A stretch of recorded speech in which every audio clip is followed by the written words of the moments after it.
बात आ रही। यवन। पार ब्रह्म परम परमेश्वर आनंद गत दातार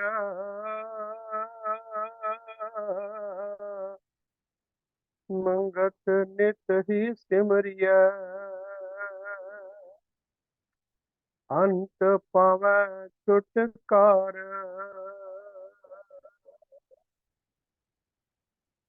पार ब्रह्म परम परमेश्वर आनंद गत दातार मंगत नित ही सिमरिया अंत पाए छुटकार।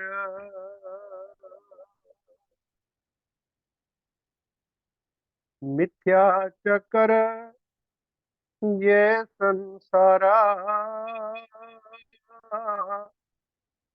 काल कर्म का सकल पसारा अनुमत जीव सत स्वरूप बिसराए काल कर्म में आवा जाए कर्म भोग नहीं पूरण होई जन्म अनेक धर जीव फिरोई अणक से अणप मन में धारी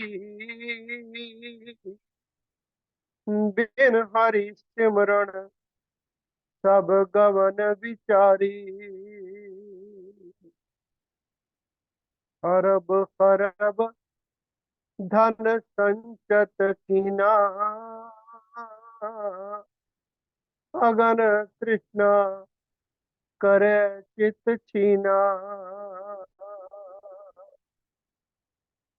धन भूमि कछु संग न चाली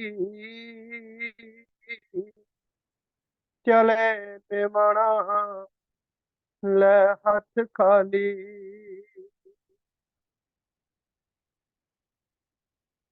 जतन अनेक सुख ताई विचारै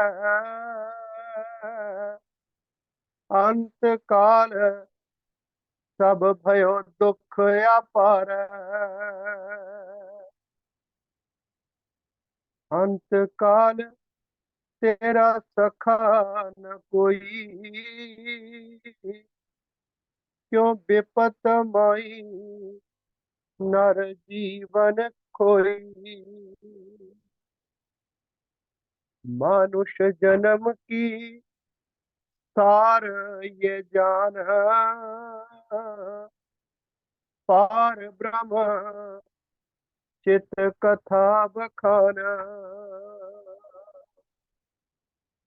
जैसा वखर खाटिया ले चलिया वंजारा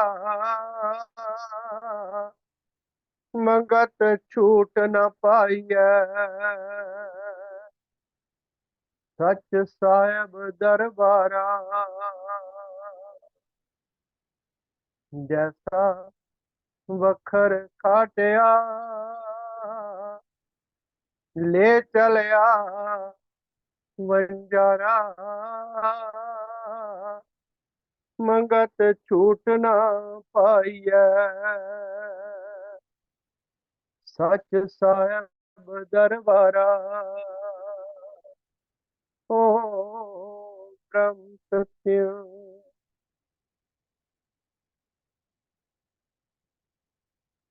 परम आदरणीय नारायण रूप संगत श्रद्धेय मातृशक्ति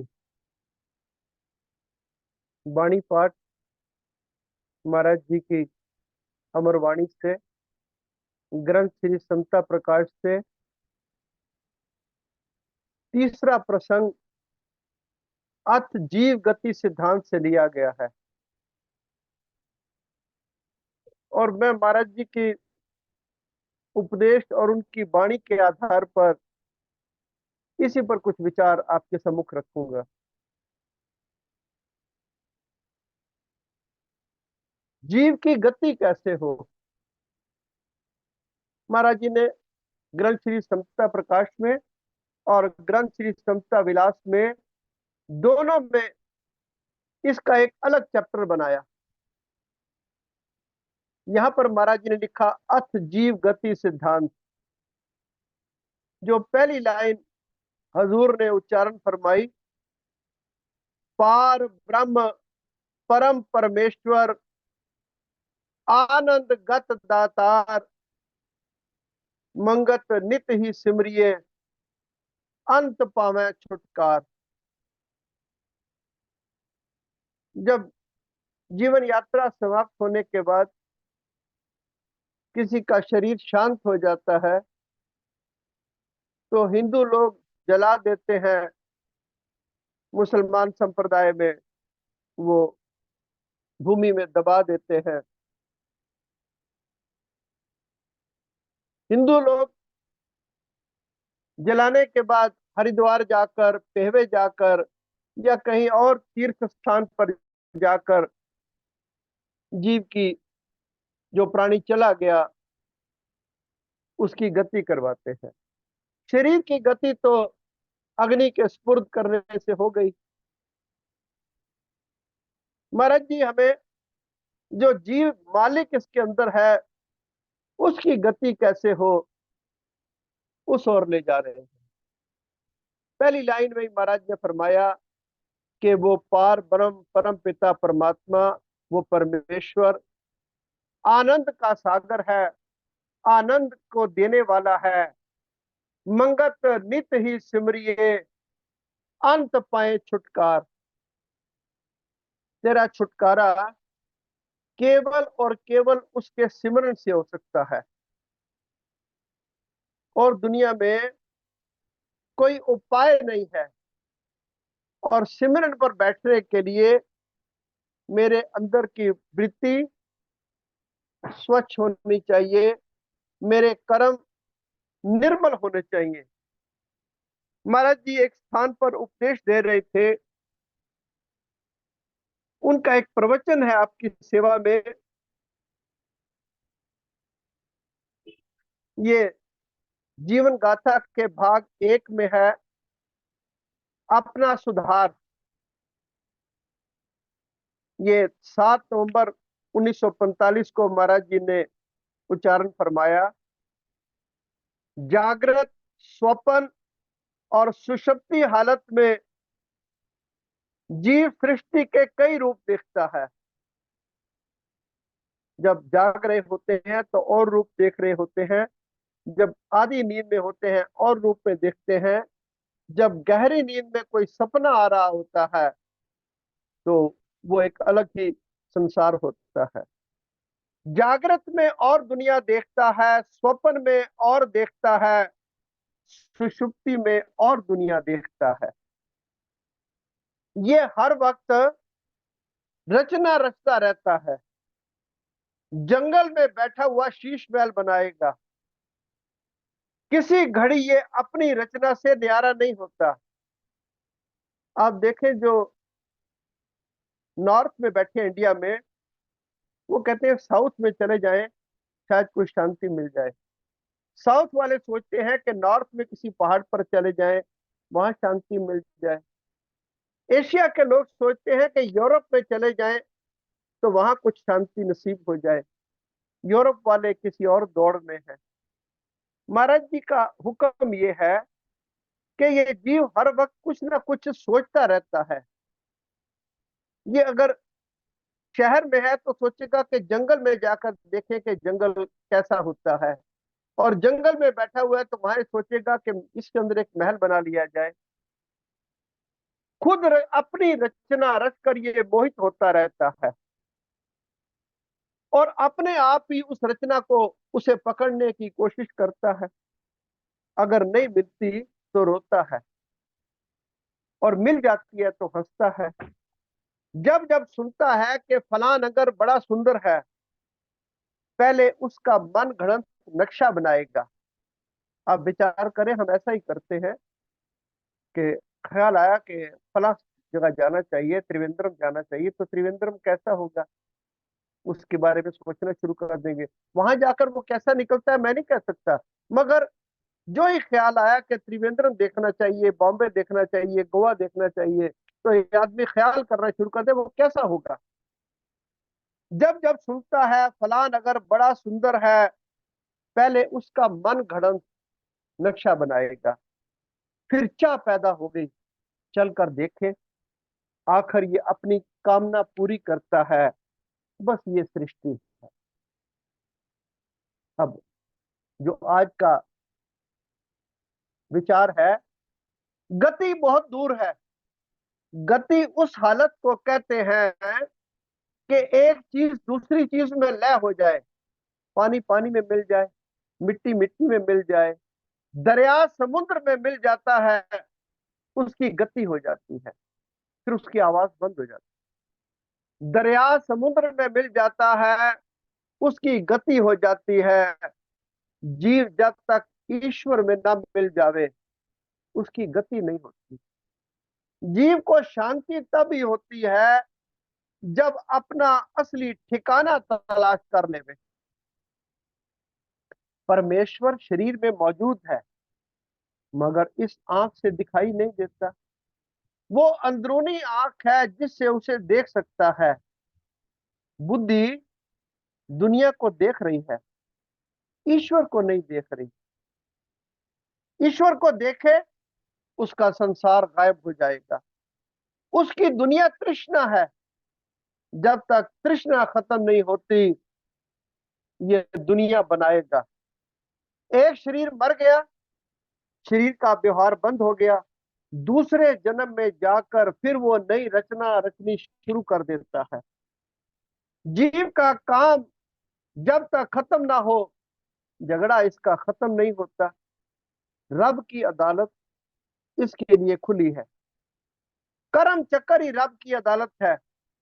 वो कहता है तुम्हें जिस चीज की चाह है वो तुम्हें मिलेगी। मसलन तुम अगर कत्ल करना चाहो तो करो, जब कत्ल करोगे पकड़े जाओगे, सजा फांसी मिलेगी। जब सजा मिलती है तब रोता है। जीव करने में बड़ा सियाना है, मगर जब फल मिलता है लाचार होता है।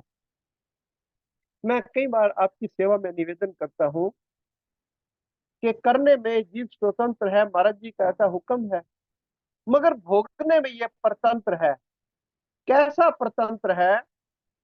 आप कई बार देखते हैं कि जो आपके घर में प्लम्बर आता है वो पाइप लेकर आता है।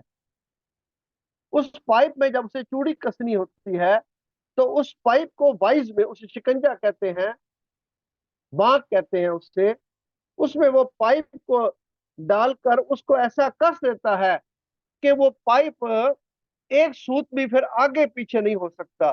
फिर वो जैसा चाहे उस पर चूड़ी कसता है, जहां से चाहे वो मोड़ देता है। इसी तरह करने में हम स्वतंत्र हैं, मगर भोगने में परतंत्र हैं। वो परम पिता परमात्मा उस वक्त ऐसा हमारे चारों तरफ नक्शा बना देगा कि हम राई मात्र दाएं बाएं नहीं हो सकते। उस वक्त हमें अपनी सजा को भुगतना पड़ेगा। महाराज जी का हुक्म, कर्म कैसे खत्म होता है? मन दिन रात किसी वक्त भी निठल्ला नहीं रहता। अगर ये शरीर से कर्म ना करे तो मन से तो ये किसी का बुरा किसी का अच्छा सोचता ही रहता है। कर्म कैसे खत्म हो सकता है? मन दिन रात किसी वक्त भी निठल्ला नहीं रहता, कुछ ना कुछ करता ही रहता है। जब तक इसका नाचना कूदना बंद नहीं होता, इसकी गति नहीं होती। ये नाचना कूदना तब बंद होता है जब ये आत्म रूपी समंदर में मिल जाएगा। जैसे दरिया बह रहा है, उसके आगे बंद बांध आ जाए, वो उसे तोड़ देगा। उसके आगे पहाड़ खड़े कर दिए जाएं, उन्हें भी तोड़कर निकल जाएगा। लेकिन जब समुद्र में मिल जाएगा फिर शांत हो जाएगा। नदी जब जा रही होती है, चल रही होती है, उसका वेग तो बड़ी आवाज करता है, मगर समुद्र में मिलने के बाद नदी की आवाज शांत हो जाती है। प्रेमी नंदलाल जी अक्सर फरमाया करते थे कि खिचड़ी जब अंगीठी पर रखी हो, जब तक खिचड़ी पकती नहीं, वो बुड़ बुड़ बुड़ बुड़ बुड़ उसमें आवाज आती रहती है। और जब आवाज आनी बंद हो जाती है तो माताएं समझ जाती हैं कि खिचड़ी पक गई है, अब उसमें उसका बुड़बुड़ाना बंद हो गया है। इसी तरह जीव की कामना कल्पना खत्म नहीं होती जब तक परमेश्वर को ना प्राप्त कर लेवे। इसका जोर शोर कम नहीं होगा। जब पूर्ण परमेश्वर रूप में मिल जाएगा तब उसको शांति होगी। जब तक वहां नहीं पहुंचता रगड़ झगड़ लगी रहती है, अपने अपने कर्मों के संस्कार को देख रहा है। इस दुनियावी जेल में एक टोकरी ढो रहा है, एक थैलियों में खेल रहा है। ये अपने अपने कर्मों का नक्शा है। अच्छे कर्म से अच्छा फल मिलता है, बुरे कर्म से बुरा फल मिलता है। महापुरुषों ने बताया, जो कुछ तू कर रहा है परमेश्वर सब कुछ देख रहा है। तुम्हारी बुद्धि उसे समझती है। जब वो समझ रही है तू कैसे निकल सकता है, क्योंकि शहादत देने वाला साथ में मौजूद है। तेरी अपनी जमीर तेरी मुखालफत भी करती है, मदद भी करती है। जब मैं किसी का सामान उठाता हूँ, किसी की नुकसान करता हूँ और किसी को दुख पहुंचाता हूँ, जमीर अंदर से आवाज देती है कि नहीं प्रेमी, ये बात ठीक नहीं है, ये गलत है, ये नतीजतन गलत है। मगर इंसान करते करते अपनी जो जमीर है, आत्मा की आवाज है, उसको दबा देता है। फिर पुराने जमाने में लैंप होते थे, वो जब उसको लैंप को साफ ना करो तो उसकी कालख बढ़ती जाती है। एक दिन जो उसकी रोशनी है लैंप की वो छुप जाती है, कालख उस पर गालिब हो जाती है। इसी तरह सत्संग में ना जाकर जो लोग अपने कुसंग में रहते हैं, उनकी जमीर भी उस लैंप की तरह काली हो जाती है, तो उसमें रोशनी बाहर आनी बंद हो जाती है, उनकी जमीर दस्तक देनी बंद कर देती है। प्रेमी, तेरी अपनी जमीर तेरी मुखालफत भी करती है, मदद भी करती है। इसलिए तू सीधे रास्ते पर चल। सोचना और मौके के मुताबिक फेल करना, कर्म करना, ये खास बात है। क्योंकि महाराज का हुक्म है कि जब सोच, अच्छी सोच सोच, तू बुरी सोच ही ना सोच। क्योंकि जैसी तू सोच सोचेगा वो ऐसे कर्म तू करने शुरू कर देगा। सोचना और मौके के मुताबिक कर्म करना खास बात है। अगर तू अच्छा सोचेगा अच्छे कर्म करेगा, बुरा सोचेगा बुरे कर्म करेगा। बुरी सोच ही ना सोच, जब सोच नेक सोच, सत्संग वगैरह में शामिल हो ताकि तेरी सोच ठीक बने। तू नेक काम कर। जीव अगर अंधेरे की तरफ जा रहा है, दूसरा उसकी क्या रखवाली कर सकता है? जीव अगर अंधेरे की तरफ जा रहा है, दूसरा उसकी क्या रखवाली कर सकता है? विचार दीपक है। जीव अंदर से कहता है किसी की चीज ना उठा, मगर परवाह नहीं करता। हक ना हक जो कुछ करता है, जीव को पता है। जीव को अपने पराये का भी पता है, और अपने पराये का किसको नहीं पता। जानवरों के अंदर भी अकल है। बैल की मिसाल ले लो, दो बैल इकट्ठे बंधे हैं, उनमें एक ताकतवर है, दोनों के आगे चारा डालो, जो जोरावर है, शक्तिशाली है, वो कमजोर के आगे का चारा खा जाएगा। भैंस को जब तक पेट भरकर ना खिलाओ दूध नहीं देगी, और बाज बगैर मालक के दूध नहीं देती। फिर महाराज एक और मिसाल देते हैं, बकरी अपने बकरोटे को ही दूध पिलाएगी, इधर अजड़ में और भी बकरोटे मौजूद हैं, यानी जो भेड़ों का बाड़ा है उसमें और भी बकरे हैं, छोटे बच्चे भी हैं। मगर मजाल नहीं कि बकरी दूसरे के बच्चे को दूध पिला जाए, तो इंसान समझता है कि मुझे ही समझ है ना। महाराज जी का हुक्म मानिए, चरिंद परिंद सबके अंदर ये अकल उनसे हमारे से भी ज्यादा है।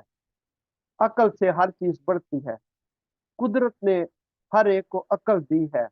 अकल से हर चीज बढ़ती है, फैलती है। मानुष में एक विशेषता है, उसमें विचार है, बाकी जानवरों में ये नहीं है। गुणी पुरुषों ने हिदायत दी, तू ऐसा कर्म कर, तेरी रूह खुश हो। हमें पता चल जाता है कि मैंने किसी को एक रोटी खिलाई है और पानी भी पूछ लिया है, तो मेरे अंदर शांति आ जाएगी, अंदर खुशी आ जाएगी। और पता चलेगा कि दूसरे की रोटी भी मैं उठा के खा गया हूं, तो पेट चाहे भर जाए मगर आत्मा जलती रहेगी। तो महाराज जी का वचन, प्रेमी तू ऐसा कर्म कर कि तेरी रूह खुश हो। सत कर्म कर, सेवा करो, दान करो, पुण्य करो, मौत को याद रखो, किसी का बुरा ना सोचो, तब तुम्हारी रूह खुश होगी, अंदर से खुशी पैदा होगी। तुम इसकी प्रतीक्षा करो। हम लोग जो बार महफिल में जाकर हंस लेते हैं, तो विद्वान लोग कहते हैं ये जो हंसना हंसाना है, रोने को छुपाना है। जब अच्छे कर्म करेंगे तो फिर रूह खुश होगी, फिर वो जो खुशी है वो दायम कायम रहने वाली है। प्रेमी, एक अभ्यागत तुम्हारे दरवाजे पर आ जाता है, तुम उसे गालियां देते हो, वो चला जाता है, तुम्हारी रूह तपती रहेगी। लेकिन अगर एक रोटी दे दो, तुम्हारी रूह खुश हो जाएगी, चित्त खुश हो जाता है। दिल की खुशी जीवन है। राजे महाराजाओं का दिल जलता रहता है, तपता रहता है, उनको खुशी नहीं, फकीरों का दिल खुश रहता है। उनसे खुशी लेने के लिए बड़े बड़े राजे महाराजे उनके पास आते हैं। गुनी पुरुषों ने बतलाया, सब चीजों को रब की समझकर लोगों में बांट, तब सुख होगा। तेरा शरीर 2.5 हाथ का है, उसके अंदर तृष्णा का पांबड़ जल रहा है, वो उसको लाचार कर रहा है। महापुरुषों ने बताया, गफलत में वक्त ना गवा, अच्छे काम कर, दुनिया को तूने छोड़ जाना है। वक्त पर शरीर खत्म हो जाएगा, मौत नहीं छोड़ेगी। जिंदगी में आयु को सुनहरी कर दे, अच्छे कर्म कर, ताकि तेरी आत्मा अंदर से खुश हो। आत्मा अगर अंदर से नाराज है, बाहर कोई खुशी नहीं होगी। जिस नियत से तुम दूसरे को देखोगे, उस नियत से वो तुम्हें देखेगा। दुश्मन को दुश्मन देखोगे, वो भी दुश्मन देखेगा। अगर मित्र को मित्र देखोगे, वो तुम्हें मित्र देखेगा। अगर तुमको सुख की ख्वाहिश है, दूसरे को सुख दो। अगर गति चाहते हो, क्योंकि चैप्टर जो था वो गति का था, विचार गति का था, महाराज जी का हुक्म, अगर गति चाहते हो, रब का लड़ पकड़ लो। इसे कहते हैं ना, जब छोटा बच्चा चलता है तो माता की चुन्नी पकड़ लेता है, इसे लड़ कहते हैं पंजाबी में। अगर गति चाहते हो, रब का लड़ पकड़ लो। जब रब के परायण हो जाओगे, तुमको खुशी ही खुशी होगी, इसके बगैर ठिकाना नहीं है। वरना एक मकान से निकला, दूसरे में दाखिल हुआ, एक शरीर छोड़ा, दूसरा धारण कर लिया। प्रेमी, ये दुनिया कष्ट रूप है। तृष्णा रूपी रोग जीव को लगा हुआ है। ईश्वर की कृपा से सच्चा रास्ता मिले तो दिल को सब्र आ जाएगा। सांप जलता रहता है, उसके जलन से उसके अंदर जहर पैदा होता है। जब सांप काटेगा, जहर दाखिल कर देगा। इसी तरह दुराचारी जलता रहता है। जब काम करेगा, बुरा करेगा, चूंकि वो खुद जल रहा है, दूसरे को आराम कैसे देगा। गुणी पुरुषों ने बतलाया कि तू अपना आप अच्छा कर, दुराचारी जलता रहेगा, सांप जलता रहता है, जलन उसके अंदर जहर पैदा कर देती है। जब सांप काटेगा जहर दाखिल होगा। इसी तरह दुराचारी भी जलता रहता है, जब करेगा बुरे काम करेगा। क्योंकि वो खुद जल रहा है, दूसरे को कैसे आराम देगा। गुणी पुरुषों ने फरमाया, तू अपने आप अच्छा कर। ओम ब्रह्म सत्यम सर्वा।